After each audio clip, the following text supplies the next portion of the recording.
Kaiden Guhle set to return. He's at practice in a full contact jersey. We're going to take a look at the Habs playoff chances, and we'll go through the games and try to figure out where the wins are and where the losses are. HabNormals starts now. Swagger down the street with your red lips and funky beat. You better hold your head up to the sky. I'm gonna roll with you till the day I die. Hey everybody, welcome into HabNormals. Thanks for joining us.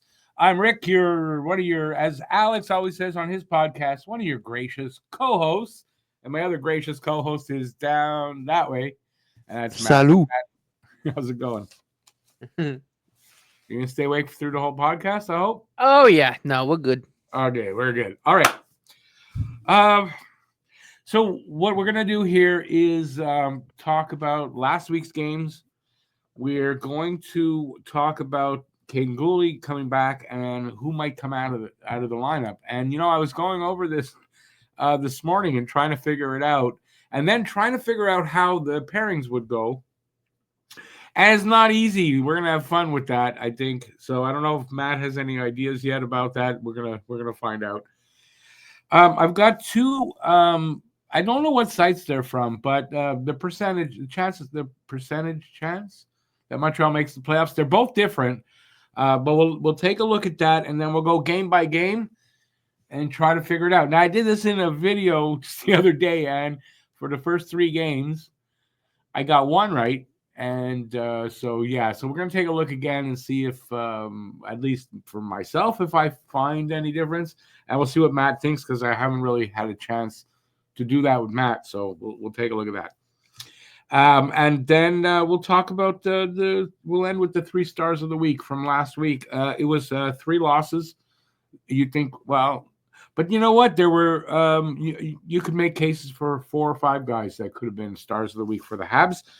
So we'll look at that. All right, Matt, did you watch any of the games last week? I don't remember. You went to the Habs game was the only one that I really watched. Pretty much. Which one? The Islanders? Avalanche. The Avalanche. Okay, I didn't think you saw the Islanders. Okay, I'll go over the Islanders game. It was a game I was expecting Montreal to win. Islanders, not a great power play by any means at all, and like 11.5% going into that game. And their PK, 77%, not the best, not the worst, but not a great PK. So special teams, I figured for Montreal, going to be a key, and they were, but it's because the Islanders scored, I think, 2 power play goals and killed off all the Habs penalties. I think we had 5 power plays, 4 or 5, something like that. So it's just one of those weird games. The incredible thing was that Montreal was able to go to overtime with them off of a really exciting Brendan Gallagher goal, intercepting or breaking up a pass and just racing it alone and scoring. Other than that, not much to take out of that game. So we'll move on to Saturday at Colorado, and that Matt saw that. And that was, I'll go first, but that was like, you were sure from the start of the game, this was not going to be a good game for Montreal. First 10 minutes, I think the Habs were outshot 13-2, and it was all Avalanche. The full 10 minutes. Oh, yeah. Habs couldn't do nothing. Now, some will argue with me and say that was the first 2 periods, Rick, and it sort of was. But I noticed around the 10-minute mark, halfway through the first, and I said it in the live stream I was doing, Montreal's playing a little bit better. And they stopped all the shots against, because at 13, halfway through the first, I don't think the Avs got a 14th shot till the second period at some point. So they did a really good job of holding off the shots while getting their legs. It got better through the second, and then 5 minutes into the third, Avs scored their 4th goal. It's 4-1. This game is over. And yet, no, I think the Avs had been up 4-1. But 5 minutes in, before the Habs got another goal. And you figured the game was over. But they got a goal. I think it was Joshua Roy. And then they got another one. and then Guhle and Dvorak paired up to get the tying goal, and it was like crazy.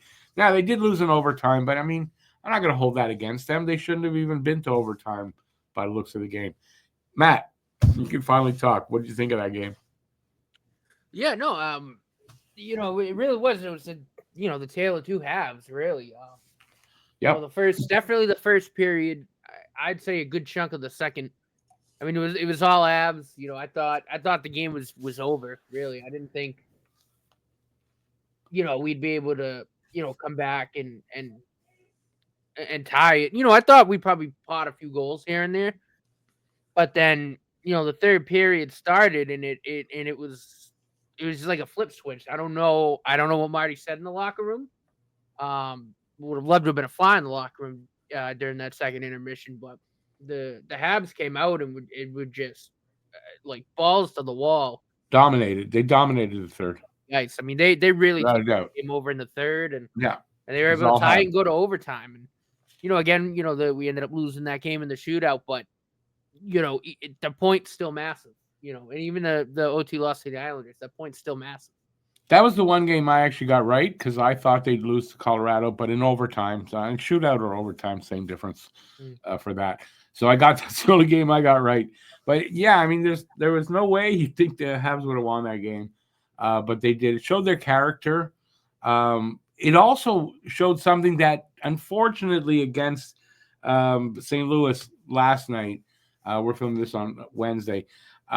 They weren't able to do, and that is to adjust during the game and find their game, change their game, the way they're playing, and it works, and they take over the game.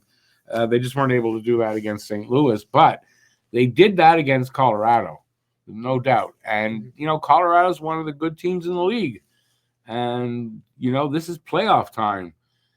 And Colorado is in third in their division, so it's not like they're first and they're safely, so that was a big comeback by Montreal. I don't care how anybody wants to look at that. That was a huge comeback.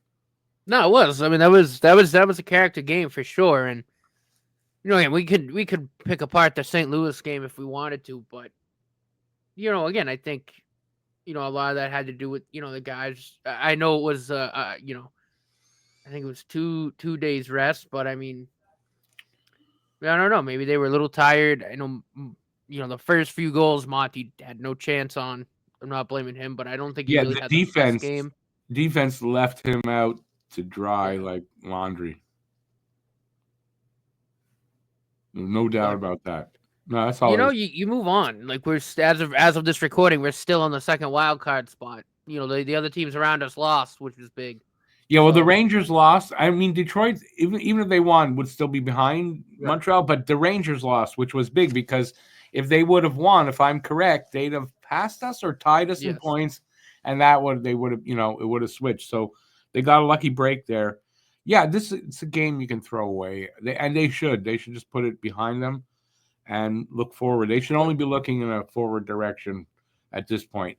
Don't contemplate losses. You got to win every game you can and get points from them. And, this was just a game thrown away. It was no good from the start. At one point, I thought they were playing a little better, but no, they just left Monty out. Yeah, just left him there, on his own, basically. So I think it was like there were 6 goals. One was against Dobish. So the 5 that Monty let in, I would say one definitely he should have stopped. You could have maybe make an argument for another one, but there were 3 goals that you can't blame Monty on those. You just can't. Redirections in front, and a weird one that popped over him. Like you just nothing you can do on that. So now on that though, Monty in his previous 7 games I don't know when that was exactly, but he had a great record, right? He was unbelievable goals against, save percentage. I saw today his last 5 games, he's 2-0 and 2-1-2, and like the numbers are not 3-4-8 goals against, and the numbers aren't good. I don't know. That's all on him though. On some of the bad games, I mean, he was left to dry, So, Monty is kind of like that, right? He can go through bad streaks and he can go through incredibly good ones. I just hope that his last 5 games, okay, put that behind you. You start from here. Apparently for Philly, Marty St. Louis hasn't announced, like they asked him who the goalie was going to be, and he said he doesn't know yet for sure. And they asked him about Dobish, and he said Dobish will play one of the 2 games, the back-to-backs. He doesn't know yet. So Monty's got their confidence still. I don't think there's any problem there. Yeah. Like I said, that's a game you throw away. No, for sure. Honestly, I'd probably start Dobish tomorrow night. Just to give Monty a night off. No, here's what I'm thinking, and it's not my own thinking. I kind of heard somebody talking about this. Marco D'Amico on the Sean Starr show. Okay, the timing of it is a thing, right? Because you got the back-to-back games, so one goalie's not playing those 2 games. Mm-hmm. But a day and a half later, because the Florida game on Sunday is an afternoon game, so you got a day and a half later. Doubt it that Monty's starting in Carolina and is playing Florida. So I'm thinking, because I think Carolina, that's a loss. I'm looking at it like that, and that's going to be a really tough game. Carolina's playing well. Since Ratton didn't move, I'm reading that Taylor Hall is playing like unbelievable. Mm-hmm. So that was a boost for them, right? I say Monty starts in Philadelphia, Dobish in Carolina, Monty in Florida. Yeah, no, I could certainly see that. Then again, given Dobish's track record against the Panthers, maybe they start him. I don't know. Okay, but you got to admit, Dobish has come back down to earth a bit. Obviously he has. Right? So I don't know. You're looking at it like that. I don't think they're looking at it and go, no, probably not. And I like where your head's at there. And it's but not again, I wouldn't mind seeing Dobish get the net tomorrow night against the Flyers. I mean, I'd rather give Monty a night off. No, I thought that too. Believe me, that's what I would have said. Dobish on, but it's that short-ish turnaround for the Flyers at a time when it's crucial, right? I mean, they need to win the games and they need to give it as good a chance as possible. Mm-hmm. So I kind of, when I heard that, I thought, yeah, that kind of makes sense. Give Dobish the Flyers. Definitely an easier team, right? And pretty much a win without them playing it yet. And they shouldn't look past Philadelphia, but right, that should be a win. Yeah, no, I mean, if the Habs play their game, we should win that game, no problem. Yeah, and so I kind of think that it's going to be Dobish there.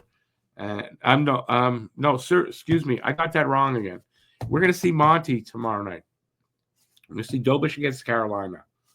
So disregard what I said. I don't even know what I said there. It's the opposite. I got the wrong goalie. And Monty on against Florida. I think Monty, personally, I think he'll play both Florida games. They're going with Monty most of the way. And then next week, there's a run of games. Anyway, we're going to get into that. All right. Let's get to the main topic here tonight. And it's one of the two. Kaiden Guhle, amazingly back from injury as early as he is. I called this a couple of pods ago. I said I think he might come back sooner than you think. Right. So the way he'd been skating, he hasn't been in a non-contact jersey for a couple of weeks now. No, he's been in a non-contact jersey since he got back in practice with the boys. So he's been wearing a non-contact jersey. But I found out yesterday, I believe it was the first practice in a contact jersey. Yeah. So, and he's on the trip. So he's there. From what I'm hearing is that he'll probably play one game, maybe 2 in this road trip. And I think if that's the case, he's going to play against Philadelphia and Florida. Because I don't think he's going to play the back-to-backs. I think they're going to give him one and rest him. And then give him. So that's what I think. And I'm kind of hearing this, right? I'm reading it and hearing it in videos I'm watching. So, but the question does become, Who the hell do they take out? And well, I'm going to put up this is the lineup from the last game. So you got Matheson, Carrier, Struble, Hudson. I'm hearing Struble, Hudson's not going to change. They have the best metrics of the three pairs right now, and it's not going to change. I'm hearing Matheson, Carrier not going to change. That leaves what? Jack-Eye Savard, and Jack-Eye's not coming out of the lineup down the stretch. That's just not going to happen. I would be saying that too, but I just read something this morning that makes me think that it kind of makes me think that they're going to do a rotation with them. And so what it is Guhle can play both sides. It's where do they put him in, whether Jack-Eye stays in. If they're playing Guhle on the left, Jack-Eye probably comes out.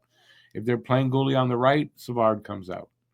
You look at it and go, it's probably going to be Savard because he's kind of struggling. His speed isn't really there. But he's their number one PK guy. Yeah. So I don't know that he's going to fully, anyways, I would have said Savard without a doubt. And I did say that to someone in one of the streams. But, yeah, I'm kind of thinking it might be a rotation of Jack-Eye Savard and Guhle until they're sure of Guhle's injury. I was going to say, yeah, until they can get Guhle up to speed, then, I mean, obviously, make sure the muscle is in full time. Because it's that muscle that he cut. That is what could be the problem. They were saying something. Was it Nugent Hopkins who had a similar injury?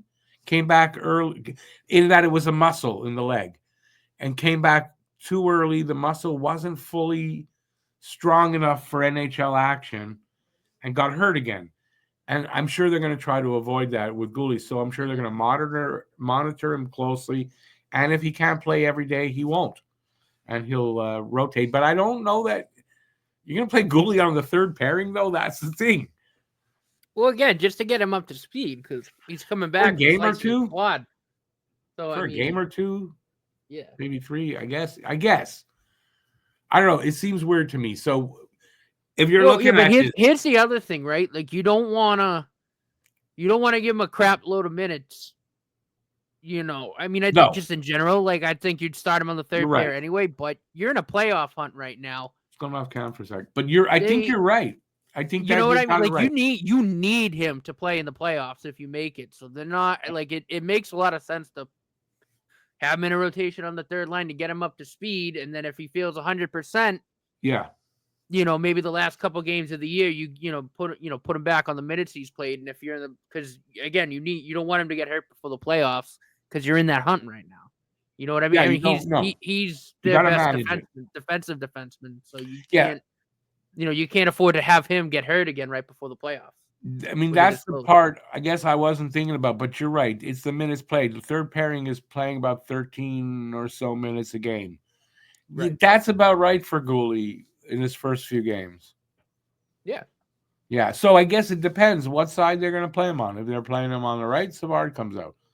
If they're playing him on the left, Jack-Eye comes out. And I imagine that'll be, they'll rotate somehow, I think, until they're sure of that muscle that he can handle the NHL action.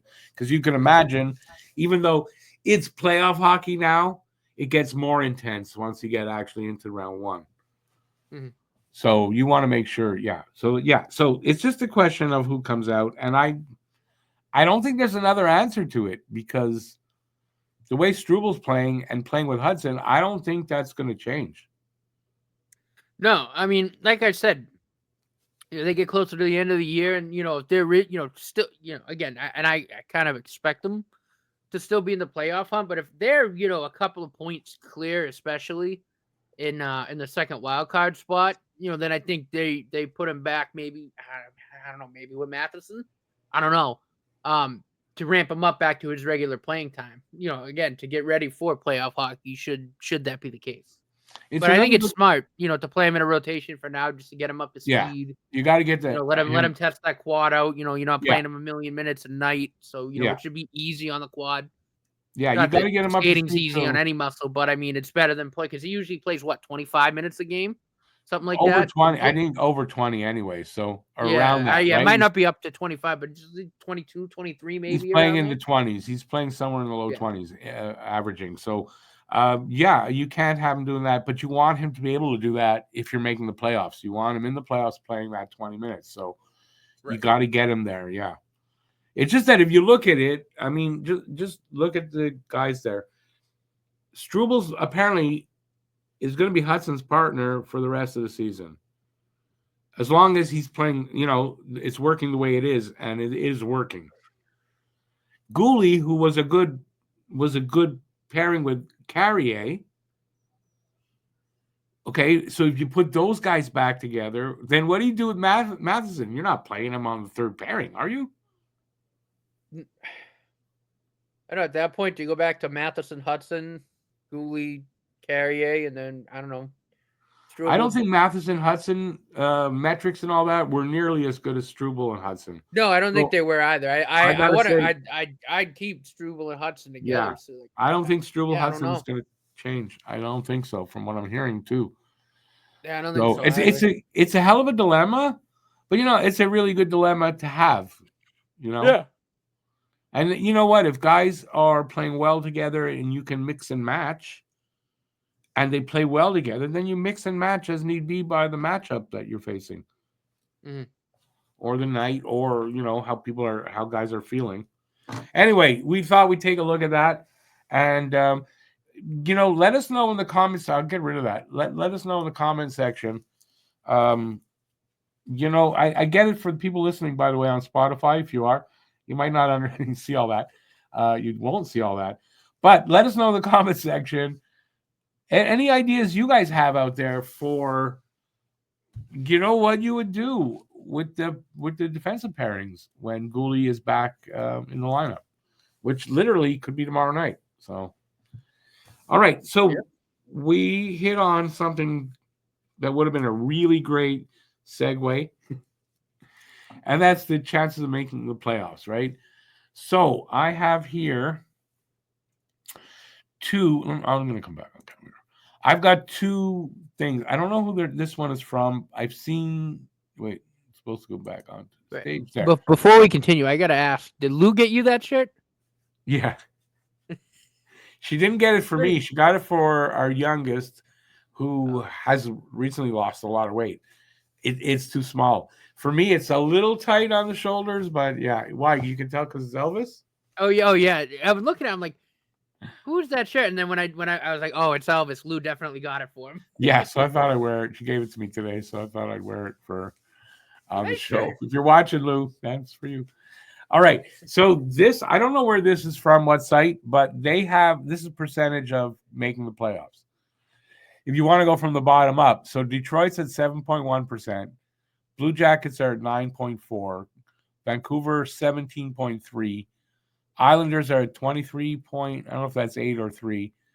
Rangers 24.2%, Calgary at 30.6%, and Montreal comes in at 49% here. If you're wondering, the Blues who we played last night, they're at 54.3%. So clearly, Montreal's got a really good shot here to make the playoffs. And if you go by that, you got to look and say, yeah, they're probably going to make the playoffs. Now, the other site that I'm talking about is a little lower. But you got here, so Montreal at 37% they've got for them. And the numbers are a little different. And I don't know the two sites. I picked this up off of, I think, Bluesky today. So it begs the question, obviously, the experts or the betting money seems to think Montreal has the better chance to make the playoffs than the other teams that are there with them trying to do that. First of all, what do you think of those of that what you saw there? Yeah, look, I mean, I think they're plenty fair, and I can see it. I mean, I know the points are very close, but I think if you look at the makeup of this Habs team, like yes, it's a very young team, but I think the caliber of players that we have and the way, again, the way that room really gels together, I think is really an advantage over any of the other teams that we're kind of fighting with for that last spot. And I just think that, I just think because of that, I think the Canadians are probably the best equipped to get those points that they need. I think a lot of it also probably has to do with the schedule the rest of the way. I mean, I know after Philly, we obviously have the 3 big games against Carolina and then the 2 against Florida. It's definitely scheduled though, because after that, there's a run. Boston, Philadelphia, Nashville, Detroit. That's a run where if they're hot, they can knock off 5 wins. So I think that's where you're seeing them have the better chance. I don't think the other teams have as easy a run there. Mm-hmm. Anyway, and then they got a Chicago game after that too, a couple games after. So they've got some difficult games, there's no doubt. But they also, with those easier games, that's like enough points to get in. If they might need a few more. Although I'm hearing now 87 points is what's considered enough. Mm-hmm. Is what they're thinking is going to be enough for the wild card too. That's crazy. Yeah, I mean, it might end up being around there for sure. And it's kind of funny too. I I had to do a double take when I saw that we were at Florida twice, like back to back. Not like back to back, but like no, but home and away.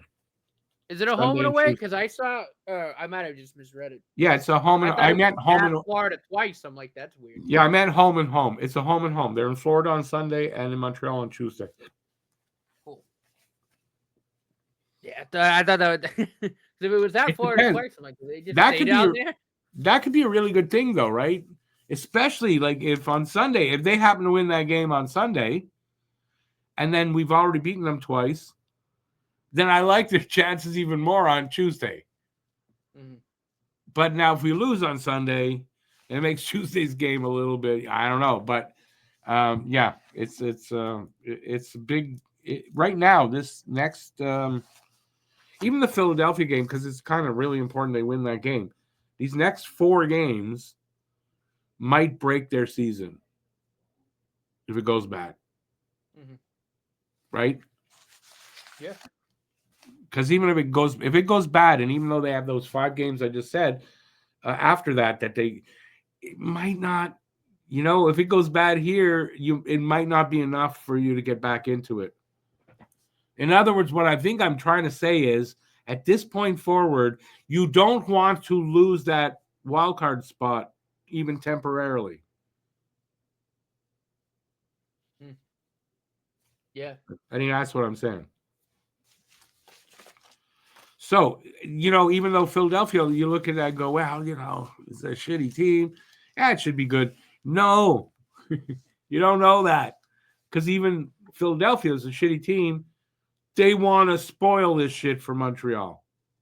They don't want to let Montreal win and maybe make the playoffs because of that. So we're looking at a spoiler team. That's what they're going to try to do. Mm. But, I think Montreal is going to be good for that game. I hope. And I hope that it's not, we're seeing the point where, they've run out of gas or, this was it. This was as far as they were going to get. Because there's still 12 games left. And I'd like it to go right down to I'm kind of predicting it will go down to the last game of the season against Carolina, as a matter of fact. So, or at least Chicago, the game before. Put a heart monitor on you if that's the case for that game. Yeah, yes and no, right? Yes, but also that's what watching hockey's all about. When you got a good team. 1,000%. And look, this is where you and I wanted to be at the beginning of the year. We said, yep. Playoffs or not, if they're playing meaningful hockey around this time, then that's progress. You know what I mean? Like that's a great step. And yeah, and I don't think honestly, I don't think either of us, when we said that, really thought we were talking about the end of March. We were talking kind of at the beginning of March, even, right? Right. And now we're at the end of March, and they're still obviously they got a wild card spot still. So yeah, I hope it goes right to the end. I really do. All right, so let's move on to this here. Where am I going to put this up? I don't know if it's big enough for you guys to see it. I apologize. That's what she said last night. But these are the games that are remaining. So the ones you see there that you might not actually. Oh yeah, that's what I was supposed to do, wasn't it? I forgot to do that. Yeah, change the room. Okay, you can see them better. All right, so 3 games remaining for the month: Philadelphia, Carolina, Florida. Philadelphia, your opinion? What happens tomorrow night? I mean, should be able to get the win there. Again, I mean, Philly's got, obviously some skilled players there. Obviously, guys like Michkov. I mean, Konechny, but Konechny's shoulders, like, Yeah, from what I hear, is he's injured. hanging on by a thread. So I don't know how effective he's going to be. He's injured. Yeah, that's right. Other than that, I mean, they have some other guys, Tippett, and some guys on the back end. But I just think the Habs are more skilled. They're a lot faster. It should be a win. Again, obviously you don't know till the game's played, but it should be a win. You're more hesitant than me. No, that should be a win. Absolutely, they should win. Philadelphia, maybe not fully decimated as a team, but I mean, they moved some guys, and they didn't replace that talent. They're weak down the middle. On by a thread, you know what I mean? They're weak down the middle, and their goaltending now is even in more disarray because of the news about Fedotov. He wants out. He's done with Tortorella, and he wants out. He wants them to buy him out as soon as they can. That, I think they got to call up Kolosov again. Like, this team is screwed up. So Montreal got to win that game. Mm-hmm. Right? I mean, they got to win that game. So I think as much as they could lose it and they're not out of everything, but that's a must-win game because you don't want to lose to this team. No. It's not a good look. I don't want to have to fucking hear Alex. Well, they don't have that, but yeah, I don't want to have to hear Alex either. I think last year this time, didn't we beat them like 8-1 or something like that? Yeah, I think we smoked them. We smoked them big time. And that's when they were kind of in a race. So I kind of hope it's not turnabout as fair play or whatever. And I just hope we do that again and just smoke their asses. So I'm calling that a win. I think that's a win. Now, Carolina, the very next night, and I don't know off the top of my head if Carolina is on a back-to-back game here. So they could be rested, and we're coming in on a back-to-back situation. I like this as a loss, but I think I have it. I can actually check because I have my notes here. Yeah, I've got this as a loss in overtime, though. And the reason I think I do that is we're playing a little better this year against Carolina. Didn't we beat them 4-0 last game? So Carolina played last night. They don't play again until our game. Right, so they'll be rested. Not surprised. Okay, that's neither here nor there. They still have to play the game, Montreal. So, but we're playing against them well. So I think, that fact that they're better rested than we are that night, and even though Montreal's playing better on this year, especially on second games of back-to-back, they're pretty decent actually. I still think we're looking at an overtime loss, but they pull a point. So that I'm figuring they're going to pull a point here. Mm-hmm.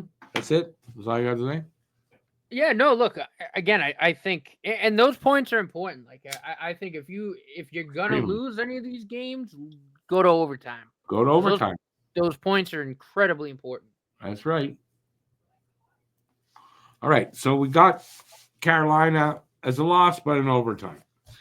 Then if you look at the bottom there, I can pull it up a little bit. You got Florida. They're in Florida. It's an afternoon game.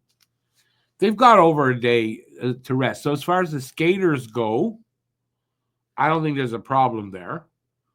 It's just for goaltending. So I think that's why you're going to see whoever plays Thursday is playing Sunday and not the guy playing Friday playing Sunday. Mm-hmm. It's Florida. We beat them twice already. They're at home. I don't know. I kind of see this as a loss.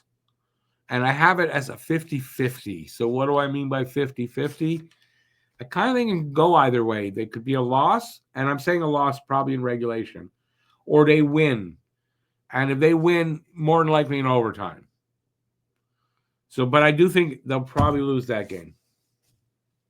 I mean, it's possible, but again, Florida's decimated with injuries too. You never know how that game's going to play out, and That's true. we've had the Panthers number this season. I think both That's games we why played against them so far, we beat them. So that's why I'm going with the 50-50 on that, because I think, even though I think they're going to lose here, but I don't think that's like written in stone at all.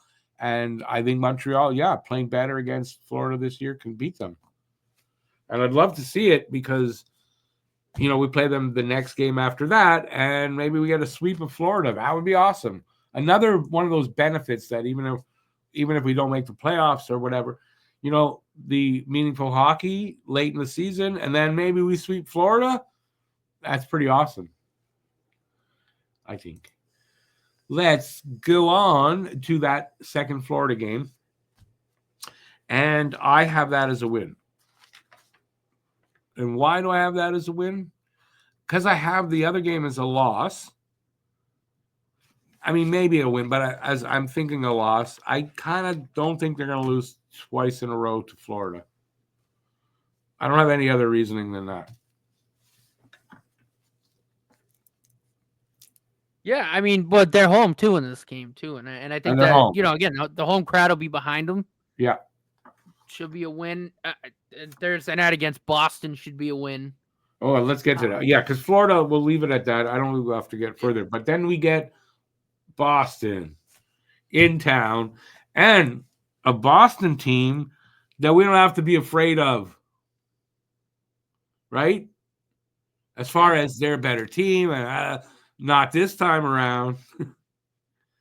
So I love it. I hope this game is a blowout for Montreal and kick some Boston ass. I'm done. Yeah. No, look, I think you're right. I mean, this is a Bruins team that is not good. And again, it's a good opportunity to finally say, hey, your time is over. It's our time now. And yes, I hope we hang 10 goals on them. That'd be awesome. The last 10, 12 years where you guys have been beating us all the time, done. Their time is over. It's your time now. That was just a little bit from Miracle.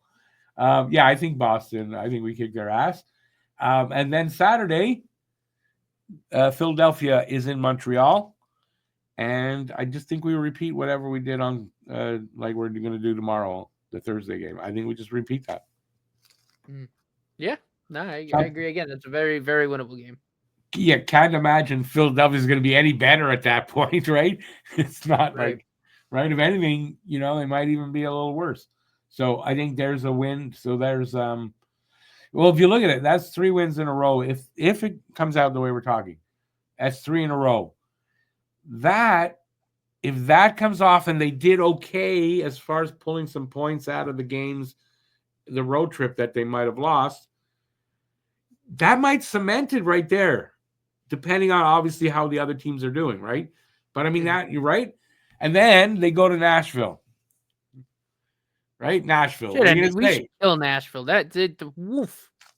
We'll talk about a shitty team. Right. So, I mean, this is a good stretch. It could be a really good stretch for Montreal. I'm not anointing them, this is what's going to happen. But, you got to look at it and think that these are games they should win and can win easily. Well, I'm not going to say easily, but they should win these games. Probably with their luck, it's going to be a little more difficult. One or two of these games will go to overtime, but they'll still win. It's probably how it's going to go. But I like that if they go to Nashville, it's a winnable game without a doubt. Okay, then they're back. Look, even these next 2 games, even if maybe they by this time they have taken that wild card 2 spot, but if not, I think these next 2 games here, Detroit and Ottawa, they need to win both those games at least in regulation, if not definitely overtime. Well, I agree. Those are for tiebreakers too. Like those games are crucial. Those are must-win games. Yeah. Listen, I'm personally, I think by the Detroit game, Detroit's out of it enough that they're not going to make the playoffs. They might want to be spoilers, but it's going to be in Montreal. Montreal's confidence, if it works out the way we're talking, Montreal's confidence has to be up. They want this bad. I think they're going to beat Detroit. It's the Ottawa game that I think that's a flat out loss.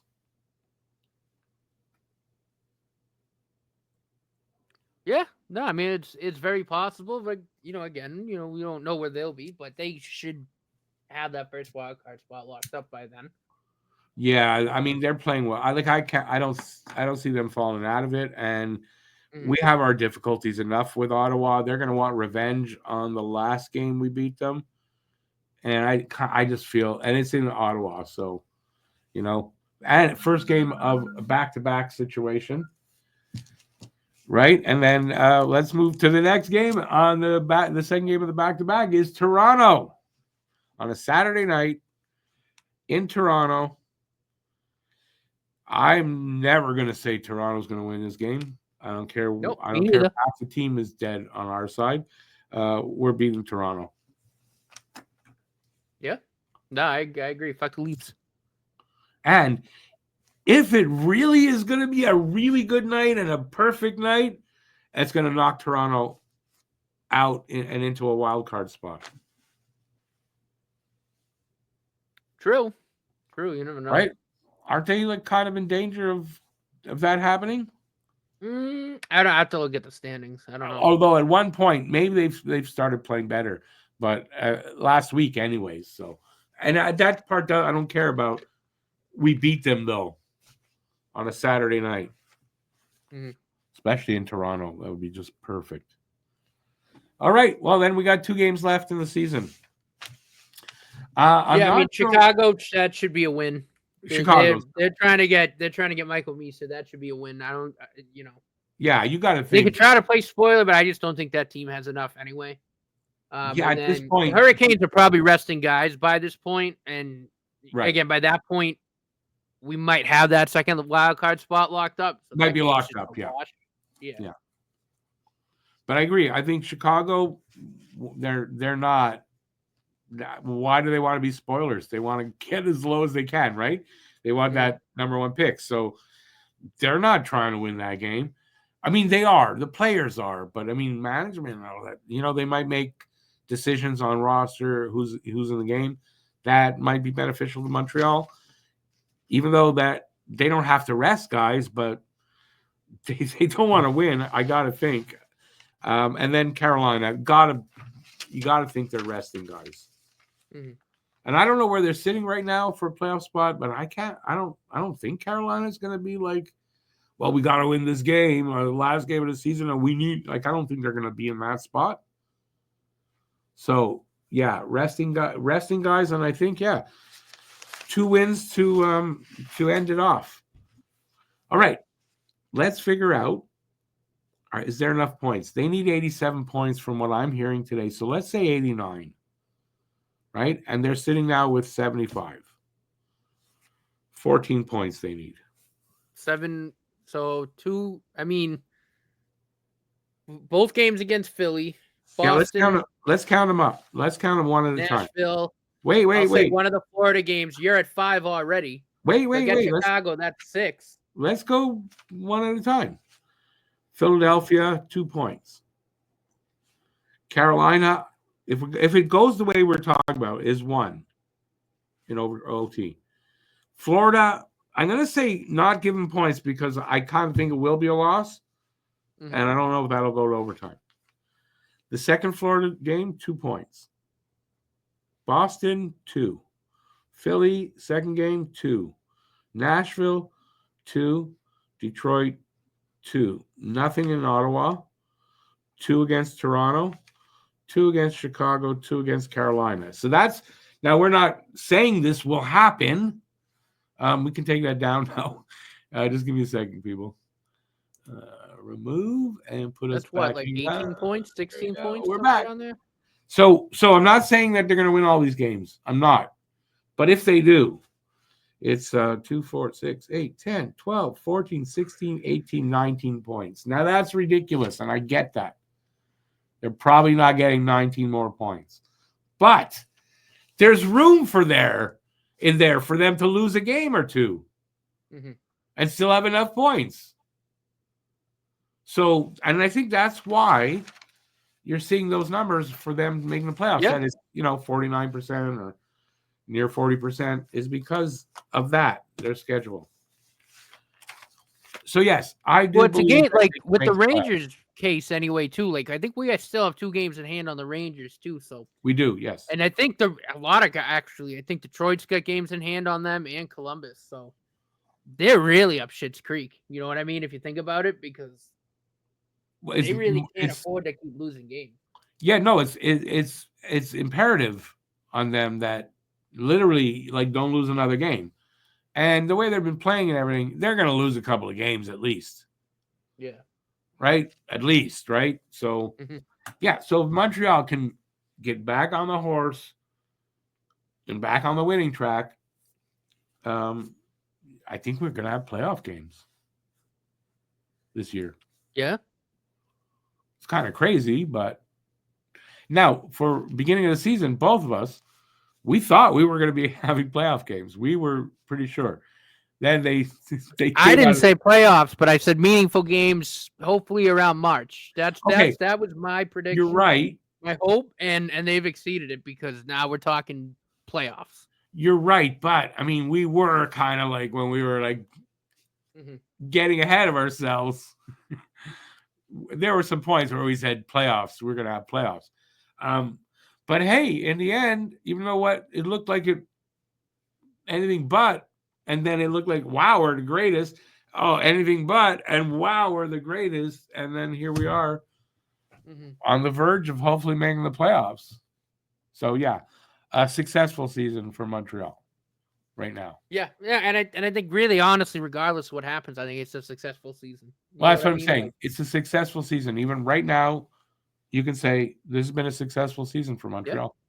Yeah. Oh, tons of progress. And again, that's all you really want. Again, when you're only 4 years into a rebuild and the fact that we might get playoff hockey, it just speaks, I think, just to the genius of management, of Jeff Gorton and Kent Hughes, putting this team together, knowing exactly how they wanted to build it and just getting the right players for it.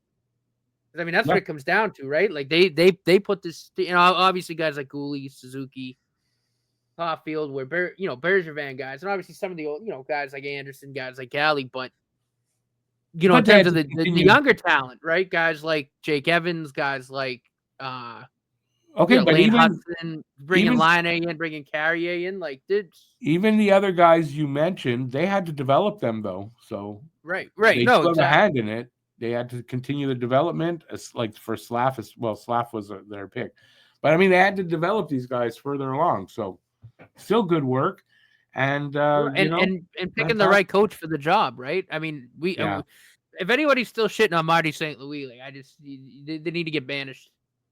Yeah, I don't think there's as many detractors of Marty now as there were. That's what I would say. So I'm going to remind them, nailing that coach is just as important as drafting and developing the right players. You know what I mean? Like you need every to have piece of the puzzle. Every piece of the puzzle is as important, literally, as the other. Let us know, by the way, what you think in the comment section. Let us know what you think about everything. Do you think there's enough games or there's enough wins there for Montreal to make the playoffs? Do you think they will make the playoffs? Do you think they won't make the playoffs? Let us know in the comment section. And I do the answering of those, so I will answer you. All right, let's move on to the last segment, our usual look at the Habs. Hang on, I got to play this. 3 stars of the week. All right, I almost forgot to do this, so while I was waiting for you to show up, I put mine together. You want me to read mine out, or do you have yours? I have mine, but I went first last week. You can go first this week. All right, I'm going to go first with my 3rd star, Brendan Gallagher. Brendan Gallagher got the game-tying goal against the Islanders, unassisted, and then set up the game-tying goal against the Avs with Dvorak he just plays as hard as anybody on the ice all the time. Considering also that his mom had just passed away, and yeah, I'm sure maybe that was even extra motivation. But I mean, he did that all with his mom had just passed away. Brendan Gallagher definitely earned the third star for me. I agree. So I actually have Galley as my second star. My third star is, and I can't even believe I'm saying this, is Christian Dvorak. I don't know what got into him the last couple weeks, but he has been stellar. I was going to put Devo and Galley together, but I looked and Galley's goal against the Islanders was unassisted. But you're right. Devo's been playing fantastic, and I didn't put an honorable mention, but I think it would have been him. Yeah, I don't know what got into him, but the last 2 weeks he's been one of our better players. He's been very, very good. He's playing for a contract. He's skating better. He looks more confident. He's making better reads with the puck, better plays. He's playing for a contract. That too. Really, I mean, he is. He's playing for and he's playing for a contract here in Montreal. Elsewhere too, yes, but he's really playing for a contract here. He apparently, by the way, he rooms with Cole Caulfield. I was reading this today, and they're really close and really good friends. And I didn't. They're both from Illinois, so it's the same area of the country. So it's not a big surprise, but kind of is. Apparently, they're very opposite of each other in character, but they're like glued at the hip. And I went, well, what about Nick Suzuki? And I felt bad for Nick. But this is true. He rooms with. No, look, I mean, Devo's he's a great guy, like by all accounts. But obviously, like we know he's not gonna be here next year. There's just not gonna be room. Yeah, yes and no, but more like I'd say more likely than not. I think I'm 95%. He's not here next year, but I think there's that 5% that there's a chance. Possibly, depending. I would think a lot of it depends on do they find that guy or not, and maybe they bring Devo back if they don't, right? But either way, he's playing for a contract somewhere, and he's doing well. I think if he doesn't re-sign with us, he'll find somewhere, at league minimum or $1 million or something like that. Right? All right. My second one is Uri Slavkovsky. Slav has been damn good. Nobody was good last night. Nobody was good last night except maybe Lane Hudson. But I think Lane Hudson was the best player for the Habs last night. And other than that, nobody was really good. But Slav has been really good in his last 5 games before last night. Had 8 points, scoring goals, big ones, and just playing really well. So for me, it's Slav. Yeah, no, and like I said, for me, Galley's my second star, but I agree with you. It's Slav. For me, more of an honorable mention, at least this past week. But he's been very, very good as of late. Again, that top line in general. Yeah. I'll go right on to my first star is Nick Suzuki. I think I was going to say Nick Suzuki still has been one of the best players in the league since coming back from 4 Nations. I mean, he's been unstoppable. I think he's maybe had 2 games where he didn't score a point. Maybe. Yeah, I mean he's been. But he's been on the ball. Consistent. I think he's going to finish with over 82 points. I do. I mean, he's 74 now? Something like that? 73, 72 or 73 right now. 73, I think. Or 74. So you might be right. It's 73 or 74. I just don't know. I can find out while you keep talking. I can find out. Yeah, I mean, I think, and again, we've sang his praises a lot, but he's been our best player.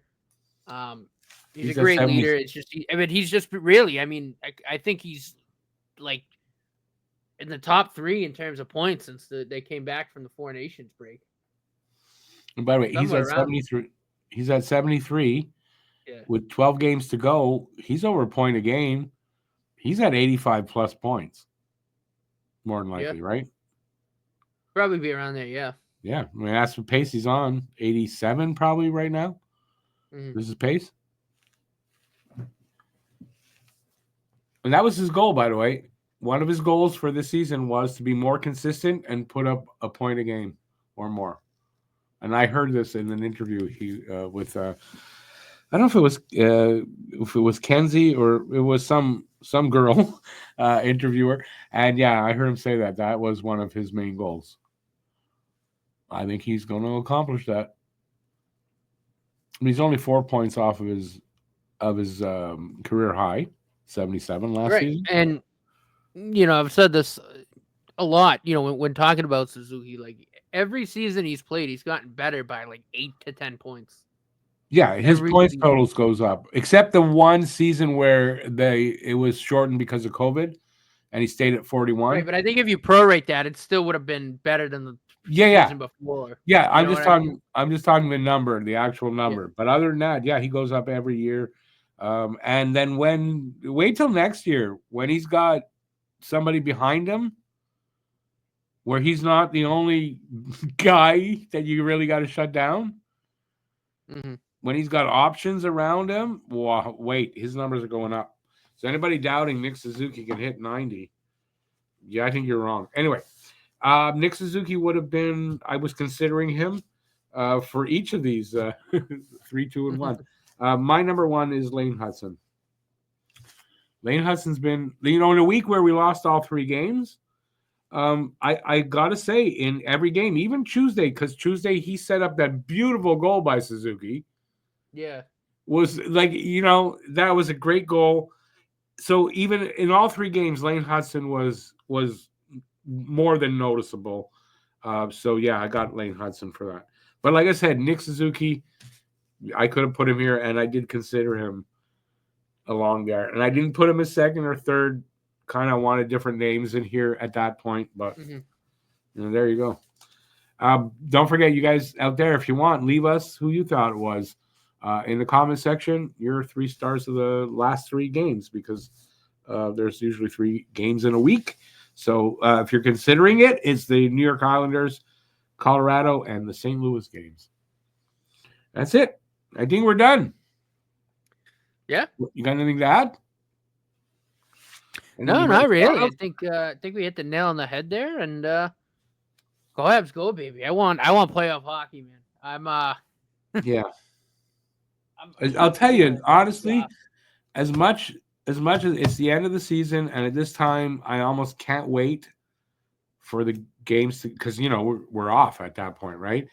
As much as I'm tired, it's different, right? As much as I'm tired and everything, and sure, it's great. I can't wait to have some playoff hockey. My God, that's going to be so much fun. Oh yeah, so much fun. I think with this team, 2021 was fun, was great, but man, we didn't have a good enough team. Clearly, this team is not good enough to win a cup. I'll agree with that, but my God, they are going to be fun to watch, I think, in the playoffs.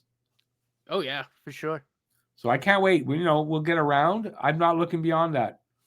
I want the Habs to get to the playoffs, play around a playoff hockey. Beyond that, if we're lucky, we get a second one. If not, they got that experience. We got some games. I'm going to be really happy overall. I'm going to be very disappointed when they lose, but they're on their way. All right. Oh, yeah. So we're going to wrap it up here. Remind you again, please leave comments about anything we talked about, and give a thumbs up if you enjoyed the show, and subscribe if you haven't yet. I'd appreciate that. And that's going to be it. We'll be back next week with some results of the before games in between. So we'll talk about those games and whatever else comes up that's worth talking about next week. So have a great week out there. Thank you for being here and watching. We really appreciate it. Please leave a comment. I will answer you. And that's it. Go Habs, go, and have a great week. And we'll see you next week. And I don't have, I don't have that thumbnail yet to put up. So you got to look at our faces as we go out. Ciao, everybody. Have a great week. Later, peeps.